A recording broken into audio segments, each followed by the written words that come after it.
You're just a burden on our shoulders, my daughter Alice exclaimed on my birthday when I asked for help. That night, I was kicked out of the house where I had lived for years, supporting them with everything I had. So I froze their access to all my credit cards, canceled their first-class tickets to Hawaii, and then I did what they thought I was incapable of doing. But that was only the beginning of my plan. Then I did something that even I didn't expect myself to do. Before we continue, please subscribe to the channel and let us know where you are listening in the comments. The shopping list crumpled in my hand like forgotten promises. Alice, could you drive me to the store? I need supplies for the barbecue tonight. The words hung in the bright Kalispell kitchen, morning sunlight streaming through cluttered counters, where coffee mugs sat, abandoned like our conversations. My daughter looked up from her phone, eyes cold as Montana winter. Are you serious right now? It's just a quick trip. I invited Jim and Carol, maybe Dave. Dad, no. She stood, chair scraping against tile. I'm not your chauffeur. You're just a burden on our shoulders, you know that? The words hit like a physical blow. 65 years old, and my own daughter spoke to me like I was some unwanted obligation. Alice, it's my birthday. I just wanted to cook for friends. Your birthday? She laughed, sharp and bitter. You think that makes you special? You think that changes anything? Logan appeared in the doorway, arms crossed. What's all the noise about? Dad wants me to drive him around like some taxi service, Alice spat. Jesus, Ralph. Logan's voice carried that familiar contempt. Can't you figure this out yourself? We're not running a charity here. My fingers tightened around the list. Beer, steaks, corn, charcoal. Simple things for a simple celebration. I've never asked for much. Haven't asked for much. Alice's voice climbed higher. You live in our house. Eat our food. Use our utilities. Everything we do revolves around taking care of you. The kitchen fell silent except for the hum of the refrigerator. Our house. The kitchen was silent except for the humming of the refrigerator. Our home. The house I bought for them, where I gave them everything, asking for nothing but a place to live.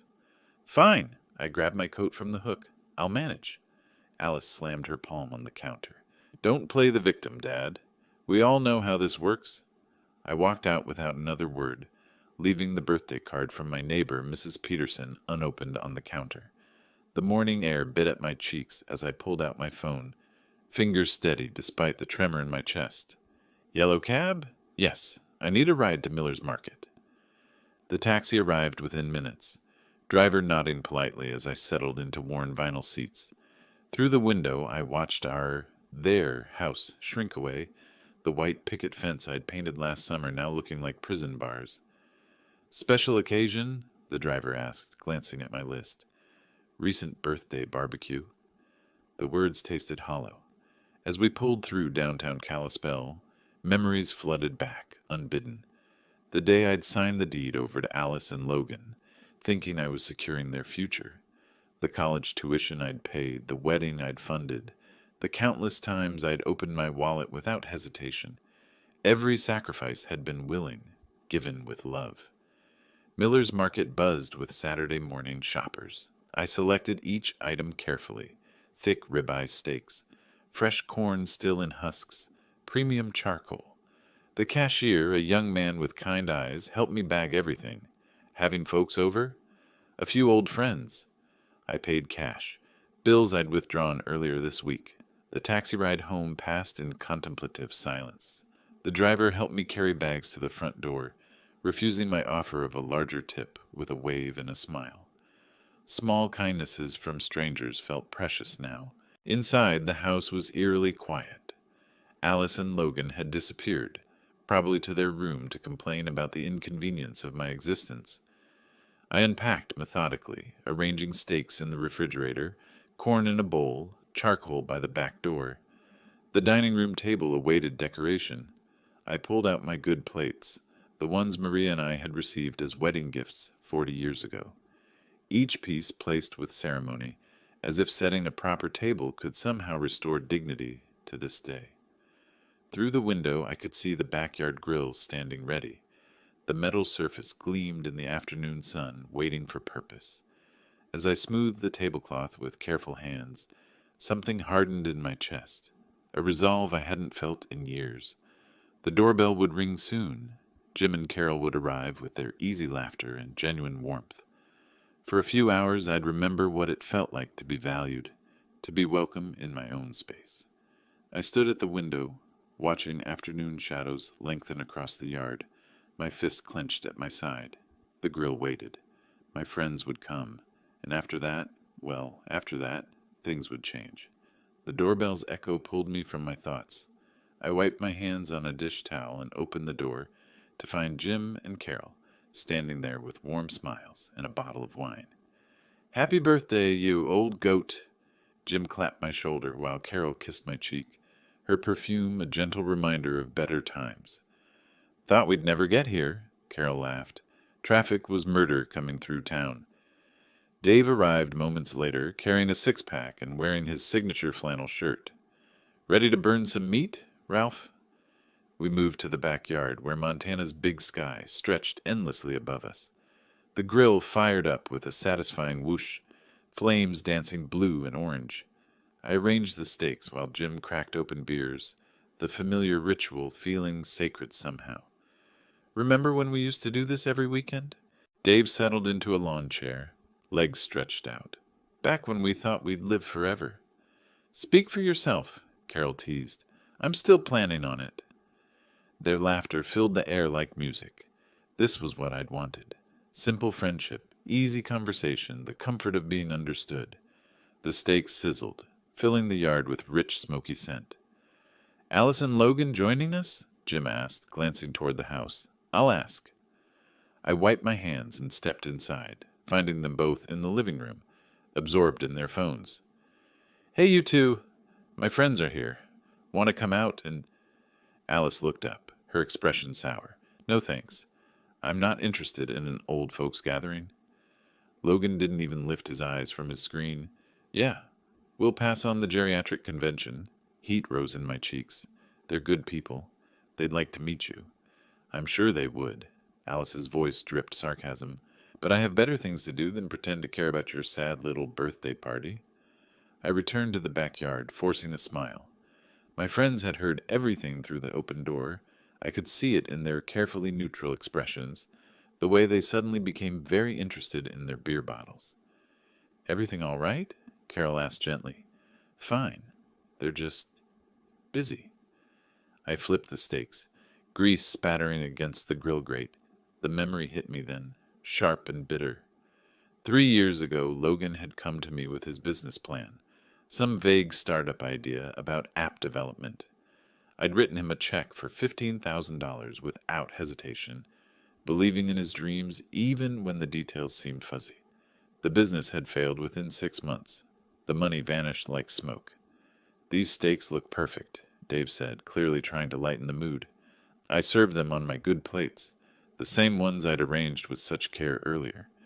We ate in companionable silence, the food tasting like ash in my mouth despite their compliments. "Well," Jim said eventually, checking his watch, "we should probably head out soon. Carol's got her book club tomorrow." "Of course." I stood, beginning to clear plates. "Let me walk you to the gate." They gathered their things with the practiced efficiency of people accustomed to awkward exits. At the front door, Carol squeezed my hand. "Thank you for a lovely evening, Ralph. The steaks were wonderful." "Happy birthday, friend." Jim's handshake lingered. "Take care of yourself." I walked them to the gate, watching their taillights disappear into the Montana dusk. The evening air carried the scent of cooling charcoal and fading hopes. Birds settled into trees with final chirps, the day officially ending.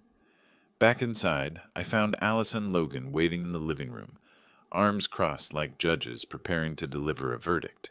The front door stood firmly closed behind me, as if sealing off the life I was leaving behind. "Nice party," Alice said, her voice sharp with mockery. "Really showed us how important you are." Logan smiled, cold and calculating. "Yeah, Ralph. Real impressive guest list." I stood there, hands still smelling of smoke and disappointment, feeling something dangerous stirring in my chest. The open door framed the darkness outside, promising possibilities I hadn't dared imagine before tonight. The dining room table still held the remnants of celebration, crumpled napkins, empty glasses, the ghost of better times. One paper napkin had fallen to the floor, forgotten and alone. I closed the door with deliberate care, the click echoing through the house like a decision being made. The evening chill crept through the closing door as I stepped into the dimly lit living room. Alice and Logan stood there like sentinels, arms folded across their chests, faces set in hard accusation. The television flickered blue light across their rigid forms. "Really nice show you put on out there," Alice began, her voice sharp as winter wind. Logan stepped forward, jaw clenched. "What the hell were you thinking, Ralph? Bringing those old fools into our house? They're my friends." My voice remained steady, though something cold settled in my stomach. "Good people who wanted to celebrate." "This is our house," Logan cut me off, pointing his finger like a weapon. "You live under our roof. You don't get to invite random people over whenever you feel like it." Alice nodded, eyes glittering with something that looked like satisfaction. "We didn't agree to host your little senior citizen social club. I cooked. I cleaned up. They didn't disturb anything." "That's not the point." Logan's voice rose, echoing off the walls. "The point is you don't make decisions here. You're a guest in this house, and guests don't throw parties." The word guest hung in the air like smoke. Guest. In the house I'd purchased for them 2 years ago when they couldn't afford rent after Logan lost his job. The house where I'd signed my name on the mortgage papers, believing family meant something. "If you can't respect our rules," Alice said, crossing her arms tighter, "then maybe you need to find somewhere else to live." The silence stretched between us, broken only by the distant hum of the refrigerator and the soft murmur of late-night television. I looked at them both, my daughter and her husband, and saw strangers wearing familiar faces. "Fine." Alice blinked, clearly expecting more argument. "What?" "I said fine." I turned toward the staircase, hand gripping the banister. "I'll pack." Logan scoffed behind me. "Don't be dramatic, Ralph. We're just trying to set some boundaries here." I climbed the stairs without responding, each step deliberate and measured. My room, the guest room apparently, waited at the end of the hallway. I pulled my old suitcase from the closet, the leather handle worn smooth by decades of business trips and family vacations. Clothes folded neatly into the case, toiletries gathered from the bathroom. The photograph of Maria and me from our last anniversary together, taken before the cancer took her.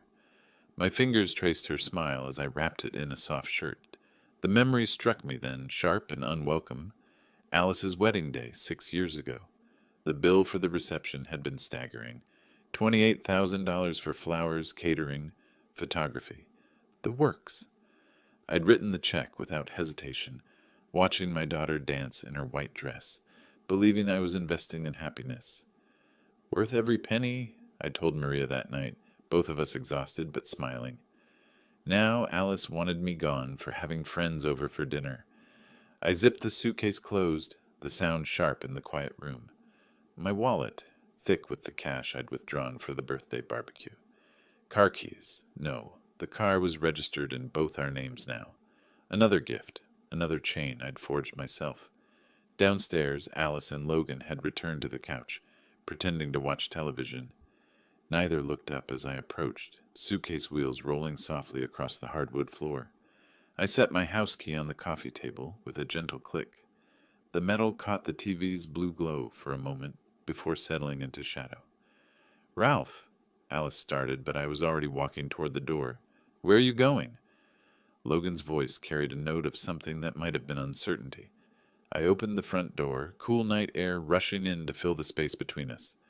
"Out!" The door closed behind me with the same deliberate care I'd used before. But this time, I was on the other side of it, suitcase in hand, standing on the porch of a house that was no longer my home. The street stretched away into darkness, streetlights casting pools of yellow on empty pavement. Somewhere in the distance, a dog barked once and fell silent. I took my first step away from the house, wheels of my suitcase beginning their rhythmic rumble against the concrete. The night air tasted of freedom and uncertainty in equal measure. My footsteps echoed against the quiet pavement as the house disappeared behind me, swallowed by darkness and distance. The suitcase bumped over sidewalk cracks, each jolt traveling up through the handle into my arm like a reminder of what I'd left behind. Kalispell at night was different than during the day, softer somehow, more forgiving. Streetlights created islands of warmth in the cool Montana air, and my breath formed small clouds that disappeared into the darkness. The familiar weight of my wallet pressed against my chest, containing enough cash to last several weeks if I was careful. As I walked, memories bubbled up unbidden. Alice at 18, sobbing in my kitchen after her first heartbreak. I'd held her while she cried, promising that things would get better, that she deserved someone who would treat her with respect. The irony wasn't lost on me now. The sidewalk stretched ahead, leading toward the commercial district where I knew there was a modest motel. My legs, unused to such sustained walking, already ached with the effort, but something about the physical discomfort felt cleansing, each step a small act of rebellion against years of quiet submission. A car passed, headlights briefly illuminating my path before disappearing around a corner. The driver probably wondered about the old man walking alone with a suitcase, but I felt no shame. If anything, I felt more purposeful than I had in months. I passed the elementary school where Alice had attended kindergarten, its playground equipment casting strange shadows in the moonlight. I remembered picking her up here, her small hand in mine as she chattered about her day. When had that bright, loving child become the cold woman who'd ordered me from my own home? The memory of her mother's funeral hit me like a physical blow. Alice, devastated and lost, leaning against me as dirt fell on Maria's casket. I'd promised to take care of her, to make sure she never felt alone or abandoned. For 2 years after Maria's death, I'd been Alice's anchor, helping her navigate grief, supporting her through therapy, being present whenever she needed me. And this was how it ended, with house keys on a coffee table and a suitcase rolling down an empty street. The neon sign of the Pine Lodge Motel buzzed softly in the distance, its red letters spelling out vacancy like a welcome. My pace quickened slightly, though whether from eagerness or exhaustion I couldn't tell. The night clerk, a young woman with tired eyes and a genuine smile, checked me in without judgment. Room 12. Quiet spot in the back. The key was old-fashioned metal, heavy in my palm. Real keys for real doors. Something solid and honest about that. Room 12 smelled of pine cleaner and faded cigarette smoke. A single bed with a floral comforter. A small table with 2 chairs. A bathroom barely large enough to turn around in. It wasn't much, but it was mine for the night. I unpacked methodically, hanging shirts in the narrow closet, arranging toiletries on the bathroom counter. The photograph of Maria went on the nightstand, her smile keeping me company in the strange room. When everything was organized, I lay on the bed, fully clothed, hands folded behind my head, staring at the ceiling. Water stains formed abstract patterns above me, and somewhere in the walls, pipes gurgled quietly. Under the vast Montana sky, dotted with stars like forgotten hopes, I pieced together the years of quiet giving, now fueling this quiet fire within. Alice's college tuition, $43,000. Logan's car when he lost his sales job, $18,000. The down payment on their first apartment, $12,000. Wedding costs, emergency loans, Christmas gifts, birthday checks. How much had I given over the years? How much of myself had I poured into their lives, believing that love was measured in dollars and sacrifice?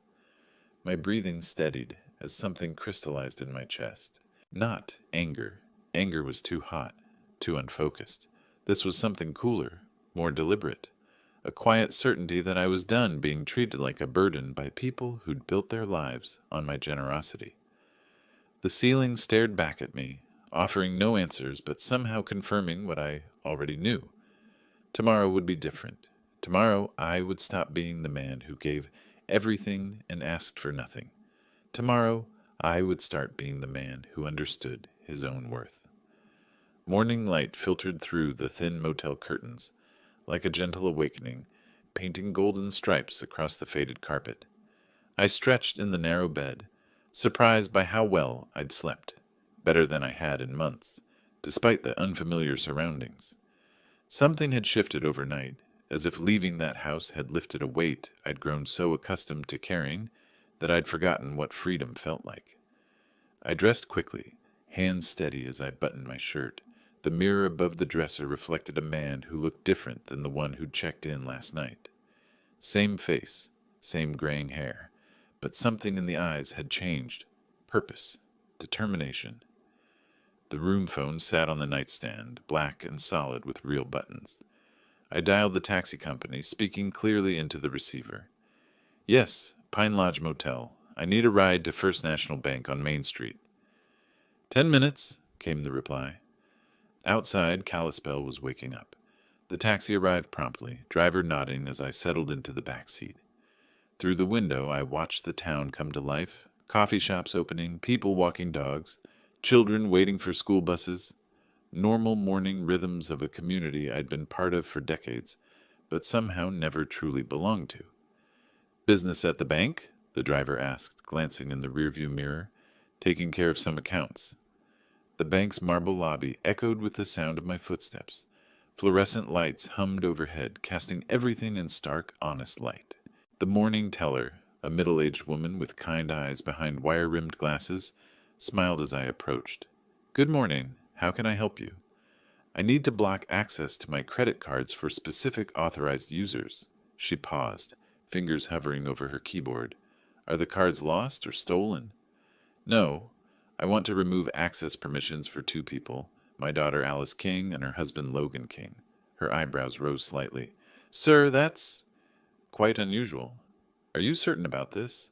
Family financial disputes can be complicated? I'm certain. My voice carried no hesitation. They no longer have my permission to use my accounts. The teller nodded slowly, professional discretion taking over. I'll need to see identification and verify your account details. Papers shuffled across the counter. Forms to sign, authorizations to revoke, signatures to witness. Each pen stroke felt like another chain breaking. As buildings blurred past during my cab ride here, a sense of liberation had washed over me, sharper than the sunlight piercing the glass, marking the end of endless concessions. The memory surfaced as I signed the final document. Just 2 months ago, Alice had called in tears about wanting to renovate their kitchen. The estimate was $12,000. I transferred the money that same day, no questions asked, believing that investing in their home was investing in our family's future. Their kitchen, their home, their future. Not ours. Never ours. The changes will take effect immediately, the teller explained, sliding the paperwork into a folder.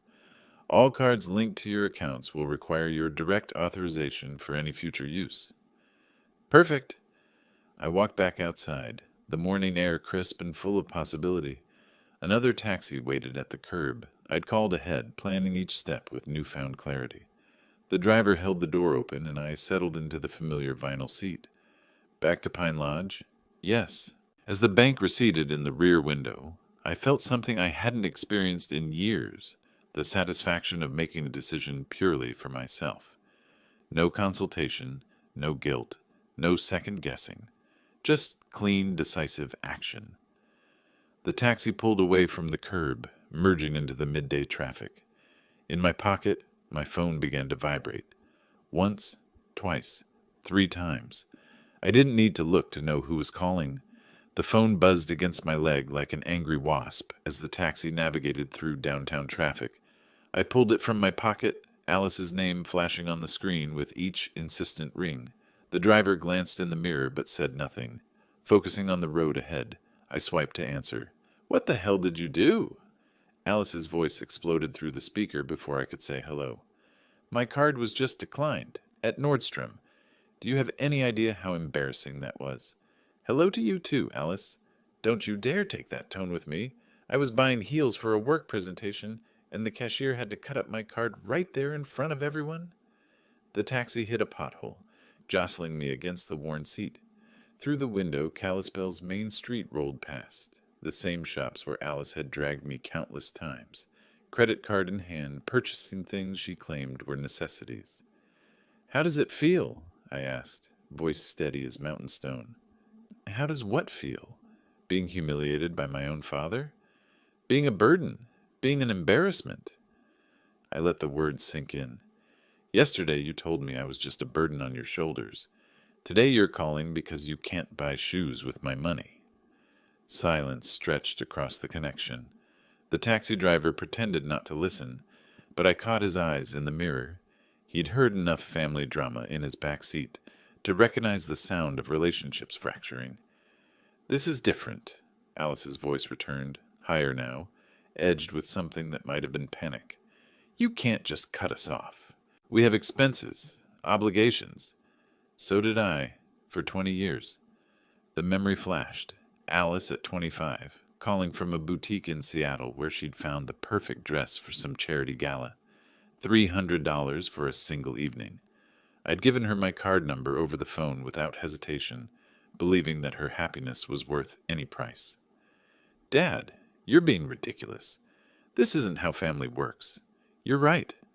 I watched a mother pushing a stroller past a bus stop, her toddler pointing excitedly at a passing dog. Simple joy, uncomplicated by manipulation or guilt. Family doesn't work by calling each other burdens. Family doesn't work by kicking people out of their homes for having friends over. "We didn't kick you out. You chose to leave. After you told me to find somewhere else to live." Her voice cracked slightly. "That's not... We were just frustrated. You can't." "I can?" The words felt foreign in my mouth. When was the last time I'd said them to her? "I can make my own decisions about my own money. Seems like a burden you'll have to carry now." I ended the call with a soft touch, the phone falling silent in my palm.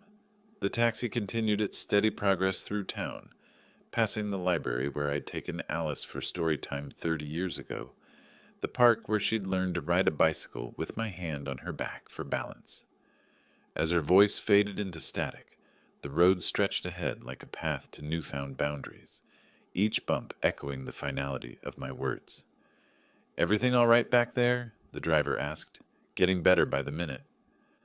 The Pine Lodge Motel sign came into view, its neon letters bright against the Montana sky. But as we approached, I noticed a figure standing near the entrance, tall, broad-shouldered, arms crossed in a posture I recognized all too well. The taxi slowed, and my phone remained mercifully quiet in my hand. Someone was waiting for me. The taxi slowed to a stop in the gravel parking lot, afternoon shadows stretching long across the asphalt. Through the windshield, I could see him clearly now, Logan pacing back and forth under the flickering Pine Lodge sign like a caged animal. His shoulders were tense, hands clenched at his sides, and even from a distance I could see the anger radiating from every line of his body. "That'll be $12.50, the driver said, but his eyes were fixed on Logan's agitated figure. I handed him $15, pocketing the keycard. "Keep the change." As I stepped out of the taxi, Logan spotted me immediately. He strode across the lot with quick, aggressive steps, his face flushed red with fury. "Ralph, what the hell do you think you're playing at?" I closed the car door calmly, facing him as he approached. The afternoon air carried the scent of dust and distant pine trees, a peaceful contrast to the storm brewing in his eyes. "Logan, what brings you here? Don't act stupid with me." He was close enough now that I could see the veins bulging in his neck. "Alice's card got declined. Our airline confirmation just got canceled. You think you can just..." "I think I can make decisions about my own money." My voice stayed level, though my heart was picking up speed. "Revolutionary concept, I know." Logan's hands rolled into fists, sleeves bunching like coiled springs. In that charged pause, as gravel crunched underfoot, memories surfaced of the loans I extended without question, like the time Logan's business partner embezzled $30,000, leaving him bankrupt and desperate. I'd written the check the same day he called, no questions asked, believing family meant covering each other's mistakes. "You senile old fool," Logan snarled, stepping closer. "You're going to fix this right now, or what?" I took a step back, not from fear, but to maintain distance. Logan lunged forward, grabbing for my shirt collar.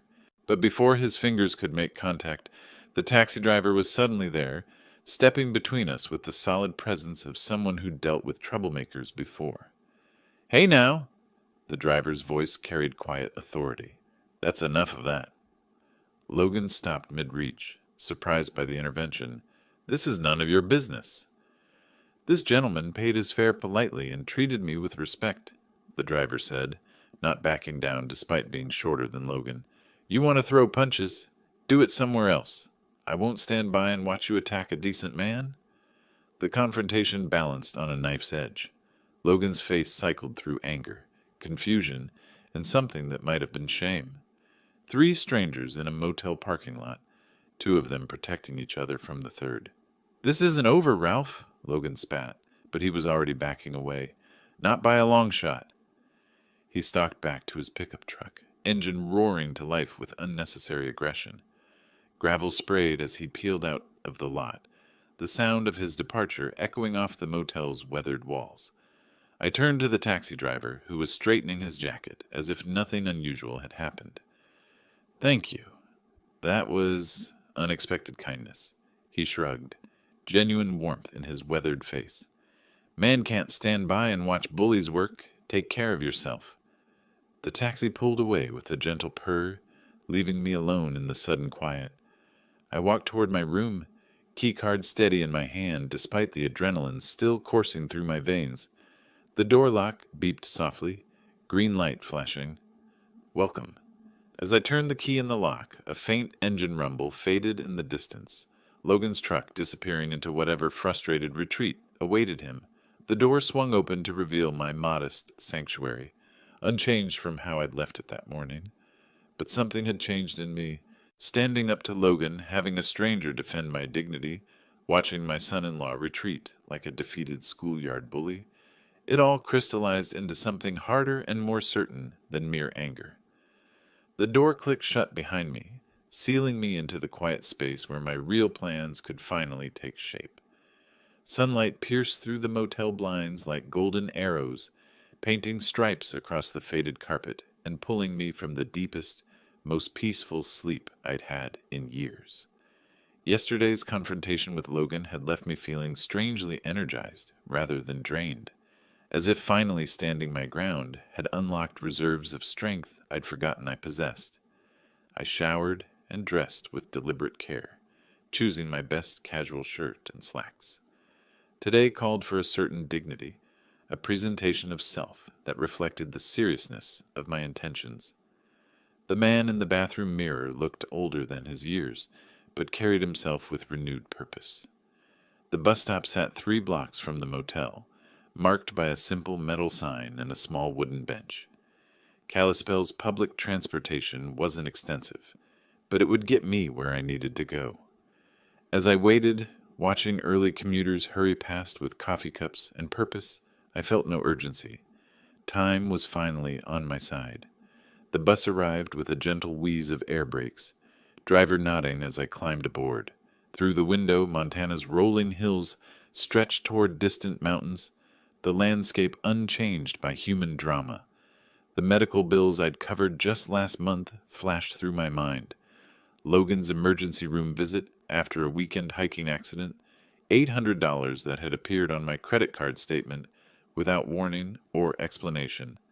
"Downtown Legal District," I told the driver when he asked my destination. "Big day ahead?" You could say that. The law office of Morrison, Baker and Associates occupied the second floor of a historic brick building on Main Street. The receptionist, a professional woman with graying hair and kind eyes, scheduled me immediately when I explained my needs. "Mr. Morrison can see you now," she said, leading me down a hallway lined with diplomas and photographs of Kalispell's legal history. James Morrison was younger than I'd expected, maybe 45, with the careful attention to detail that came from handling people's final wishes. His office smelled of leather and old books, wood paneling creating an atmosphere of serious business. "Mr. King, I understand you'd like to revise your will?" "Completely rewrite it." I settled into the client chair, feeling the weight of the decision. I want to establish a charitable fund instead of leaving everything to my family. Morrison's eyebrows rose slightly, but his expression remained professional. That's certainly your right. Are there specific charities you have in mind? Organizations that help seniors who've been abandoned by their families. People who need dignity restored. For the next hour, we worked through the details. Morrison explained options, consequences, legal requirements. With each clause revised, under the hum of fluorescent bulbs, a weight lifted, replacing years of quiet endurance with deliberate steps ahead. "This is remarkably brave," Morrison said as I signed the final documents. "Most people struggle to make changes this significant, especially regarding family. Most people haven't been called a burden by their own daughter." The pen scratched across official paper like carving new paths. Each signature felt like another door closing on my old life and opening onto something cleaner, more honest. "The changes take effect immediately," Morrison explained, sliding copies into a manila envelope. "Your assets will be held in trust, distributed according to your specifications upon your death. Your family will receive notification if they're named in any previous versions." "Perfect." I shook his hand, appreciating the firm grip and direct eye contact. Lawyers, I'd learned, dealt with family drama as much as legal codes. Morrison had seen enough bitter inheritance disputes to recognize genuine resolve. Walking down the courthouse steps, I felt lighter than I had in decades. The afternoon sun painted everything in sharp relief. Storefronts, passing cars, people going about their ordinary days, unaware that somewhere among them an old man had just reclaimed his life. My phone chimed softly in my pocket, a sound I'd grown to associate with fresh complications. I pulled it out, squinting at the screen in the bright Montana sunlight. The notification showed a calendar reminder, something I'd apparently set and forgotten. It was a reminder to call my sister in Oregon, a trip I'd postponed for years to prioritize Alice's endless needs. Now it felt like a promise to myself, a step toward reconnecting with family who actually valued me. My thumb hovered over the screen as the implications began to dawn on me. There was still more to do. The bustling Kalispell sidewalk welcomed me back into the rhythm of ordinary life as I stepped out of Morrison's law office. The signed papers rested securely in my jacket pocket, their weight both symbolic and literal. The future I'd spent decades building for Alice and Logan had just been redirected to strangers who would appreciate the gift. A city bus wheezed to a stop at the corner, passengers filing on with the patient efficiency of people accustomed to small-town transportation schedules. I climbed aboard, dropping exact change into the fare box and finding a seat near the window, where Montana's vast landscape stretched beyond the glass. As the bus pulled away from the legal district, my eye caught a travel advertisement plastered on a storefront window. Pristine beaches, swaying palms, the promise of tropical paradise. The image triggered a memory so sharp it felt like a physical blow. 3 weeks ago I'd booked that Hawaii vacation. First-class flights for all three of us. Ocean view suite at the Grand Wailea. Rental car upgrade. A celebration of what I'd naively believed was family unity.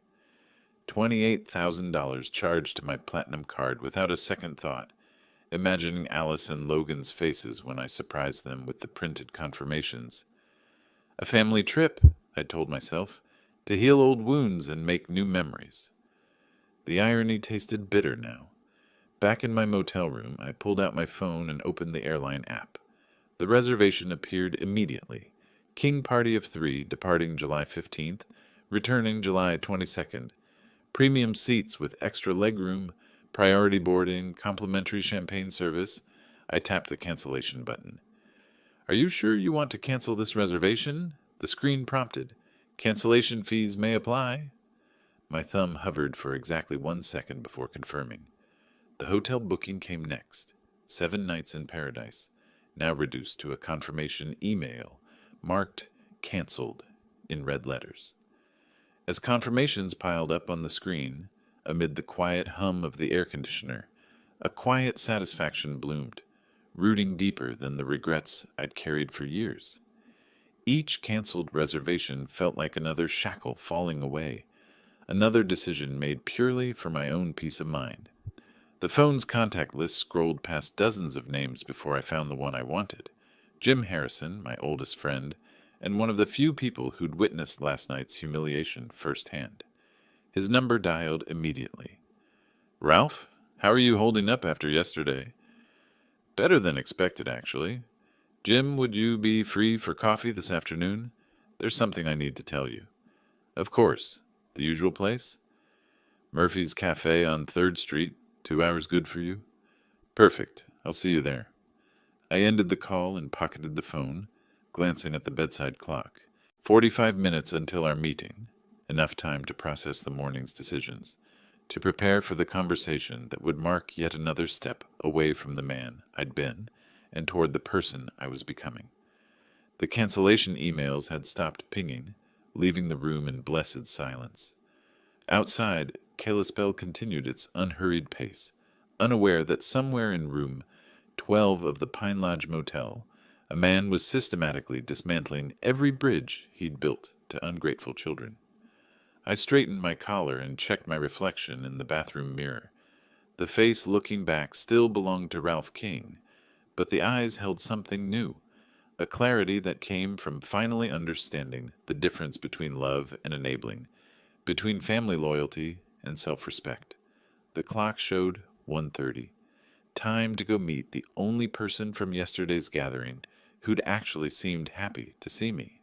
The brass handle of Murphy's Cafe felt solid and welcoming as I pushed open the door, afternoon sunlight giving way to the warm amber glow of Edison bulbs and exposed brick walls. The aroma of fresh ground coffee beans and baking pastries wrapped around me like an old friend's embrace, a stark contrast to the sterile efficiency of the law office and the lonely quiet of my motel room. Jim was already there, rising from a corner table with the same genuine smile that had made him such good company at yesterday's disaster of a birthday party.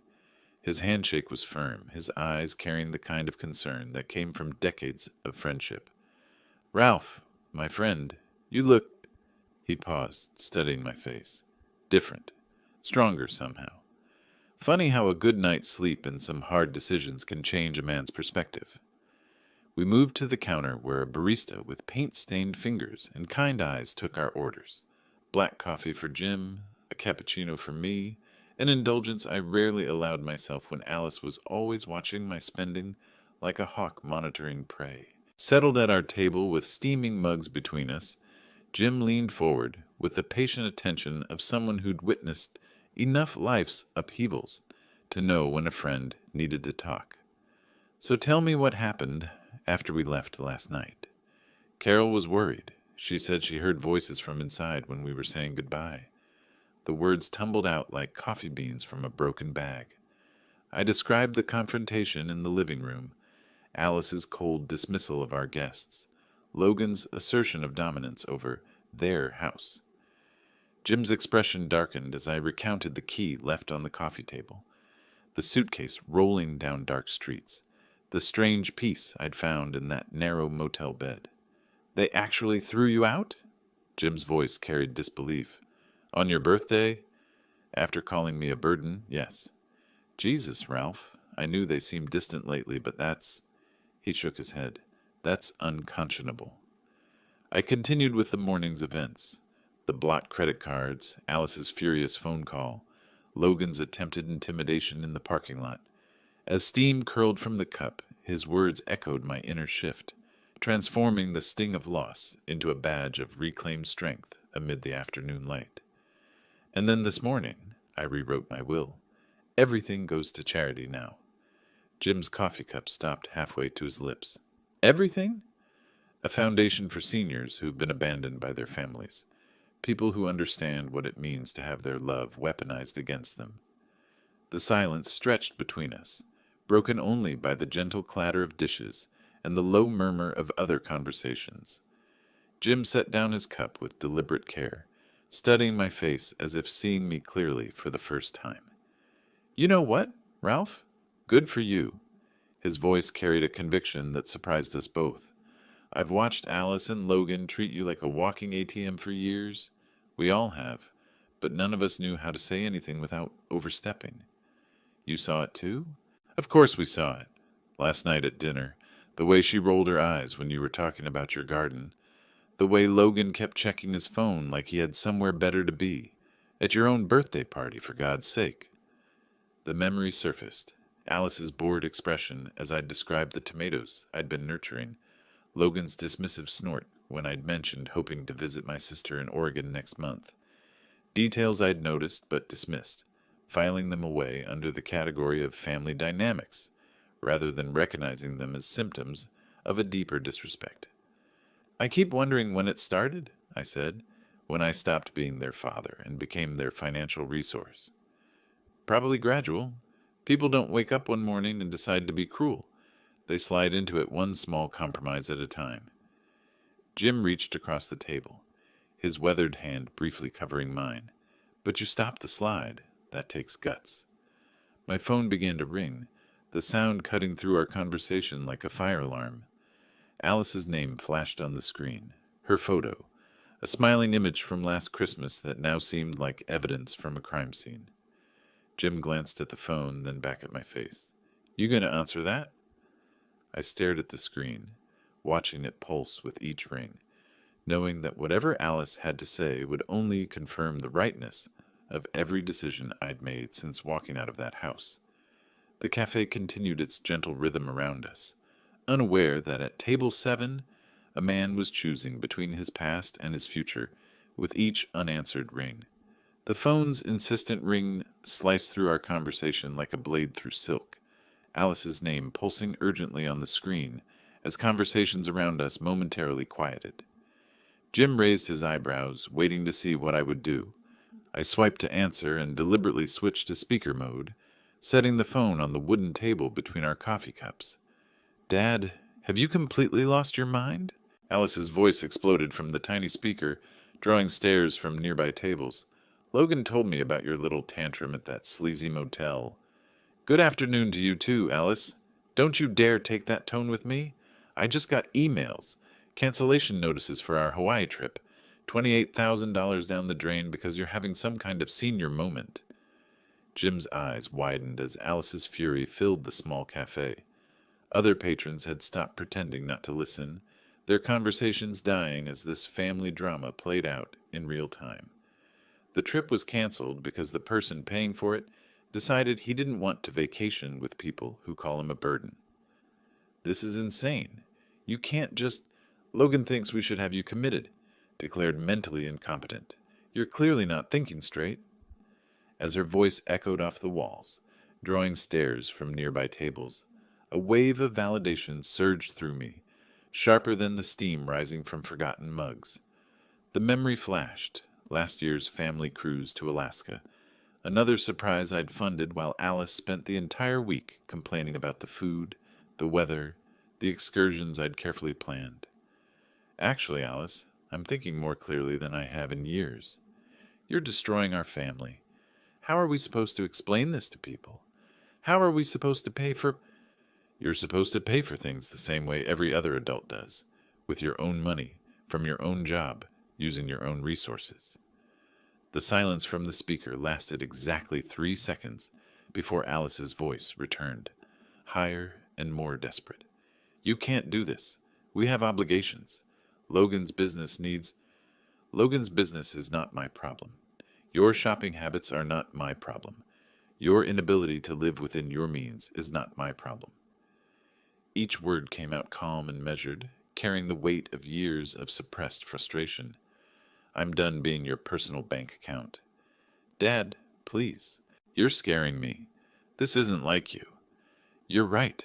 The old me would have apologized by now, would have transferred money to fix whatever crisis you've manufactured, would have begged forgiveness for having the audacity to expect basic respect from my own daughter. Jim reached across the table, squeezing my free hand in encouragement. But that man is gone, Alice. The man who raised you, who sacrificed everything for your happiness, who believed family meant something. You killed him the night you threw him out of his own house. What you're talking to now is what's left, and what's left has decided he's done. You're my father. You can't just abandon it. Watch me." I ended the call with a gentle tap, Alice's protests cutting off mid-sentence. The cafe fell into complete silence for a heartbeat before something unexpected happened. Someone started clapping. It began with the elderly woman at the corner table, her weathered hands coming together in slow, deliberate applause. Then the businessman near the window joined in, the young mother with the stroller, the college student with his laptop. Within seconds, the entire cafe was applauding, not mockingly, but with genuine support, as if they'd all witnessed something rare and necessary. Some customers nodded knowingly. Others smiled with the recognition that comes from their own experiences with ungrateful family members. "Well done," Jim said quietly, his own hands joining the applause. "Beautifully done." The clapping faded gradually, leaving behind a warm buzz of conversation and the soft clink of cups returning to saucers. I picked up my cappuccino, surprised to find my hands completely steady, despite the adrenaline still coursing through my veins. Outside, a siren wailed in the distance, growing fainter as it moved away from downtown. The sound blended with the gentle murmur of strangers who had somehow become witnesses to my liberation, their voices creating a symphony of ordinary life continuing around moments of extraordinary change. I took a sip of my cooling coffee and smiled. The echo of applause followed me as I rose from the table, shaking Jim's hand with the gratitude that comes from knowing someone truly sees you. "Thank you for listening, for everything. Anytime, friend, and Ralph, I'm proud of you." The next month unfolded like pages turning in a book I'd never dared to read. Within a week, I'd contacted Sarah Mitchell, Kalispell's most respected realtor, a woman whose confidence and no-nonsense approach reminded me of the person I was becoming. "I want something that's completely mine," I told her as we drove through tree-lined neighborhoods, something with space to breathe. The house she showed me on Hillside Drive was perfect. A modest ranch with wide windows overlooking the Swan Mountains, a kitchen built for one person who actually enjoyed cooking, and a front porch that caught both sunrise and sunset. The previous owners had maintained it lovingly, leaving behind the scent of fresh paint and possibility. "It has good bones," Sarah said as I signed the purchase agreement, "like its new owner." Moving day came with the kind of crisp Montana morning that made everything seem possible. My possessions from the motel room fit into a single carload: clothes, toiletries, Maria's photograph, and the manila envelope containing my new will. Everything else, I was learning, had been unnecessary weight. With each mile under the vast sky, where pines whispered secrets of renewal, the chains of obligation dissolved, leaving space for breaths I'd long forgotten. I drove to Flathead Lake, hiked the trails I'd always promised myself I'd explore, discovered that solitude felt like freedom rather than loneliness. My phone buzzed occasionally with messages from Alice and Logan, apologies that felt calculated, pleas about mortgage payments and business expenses, accusations of cruelty wrapped in the language of family obligation. I read them once and deleted them immediately, feeling nothing but relief that their emergencies were no longer mine to solve. The voicemail from Logan was particularly pathetic. "Ralph, come on. We all said things we didn't mean. Alice misses you. I miss you. Can't we work this out like family?" Family. The word had lost its power to guilt me into submission. Instead, I spent my days exploring my new freedom. The grocery store where I bought exactly what I wanted to eat. The hardware store where I selected tools for projects that pleased only me. The bookstore where I purchased novels I'd always meant to read, finally having the mental space to enjoy stories that weren't dominated by other people's crises. 3 weeks into June, I stood on my new front porch, watching the sun set behind the mountains, a travel brochure fluttering in my hand. Scotland, Ireland, places I'd dreamed of visiting but never prioritized, because Alice always had more immediate needs for my resources. The brochure pages turned like new chapters, each destination representing choices I could make purely for joy rather than obligation. The evening breeze carried the scent of wildflowers and possibility, rustling through the pines with a sound like quiet applause. Behind me, my house waited with lights in the windows and dinner on the stove, a life-sized, exactly to fit one man who'd finally learned the difference between being alone and being lonely. Tomorrow I might call a travel agent. Next week I might take that photography class I'd seen advertised at the community center. The future stretched ahead, unencumbered by guilt or the exhausting mathematics of keeping ungrateful people happy. For the first time in decades, my time belonged entirely to me. As darkness settled over the mountains and stars began to emerge in the vast Montana sky, I folded the travel brochure and tucked it into my shirt pocket, next to my heart. The night was quiet, except for the gentle sigh of wind through the trees, and the distant call of an owl claiming its territory. I had claimed mine, too. If you like this story, please like this video, subscribe to the channel, and share your impressions of this story in the comments. To listen to the next story, click on the box on the left. Thank you for watching,